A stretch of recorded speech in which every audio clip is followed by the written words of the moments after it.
Mai più fare il passo più lungo della gamba. Questo è l'errore assolutamente da evitare per il gruppo di nuovi imprenditori veneti appassionati di calcio che hanno unito le loro forze economiche permettendo che a Venezia il calcio non sparisse. La nuova squadra ripartirà dalla Serie D, sostenuta da una nuova società fortemente voluta dall'amministrazione comunale e che ha nominato l'avvocato Mauro Pizzigati presidente pro tempore. Ho cioè la funzione di cercare di traghettare questa nuova realtà verso un futuro solido e sicuro nell'interesse della città e di tutti i tifosi. Su questa radice si possono innestare altre forze, altre risorse che stiamo cercando, però il primo passo fondamentale era che ci fosse una disponibilità da parte di locali, privati, a intervenire per questa operazione di salvataggio.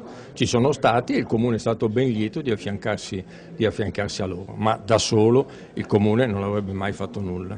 Puntiamo a ottenere questo obiettivo con calma, senza proclami, non ne abbiamo fatti nemmeno fino ad ora, devo dire, e cercheremo ovviamente di raggiungere man mano nel tempo gli obiettivi che dal punto di vista finanziario si renderanno possibili. Obiettivi prioritari di ordine finanziario, ma non solo. È importante per la nuova società anche continuare sull'onda della tradizione e dare voce ai tifosi.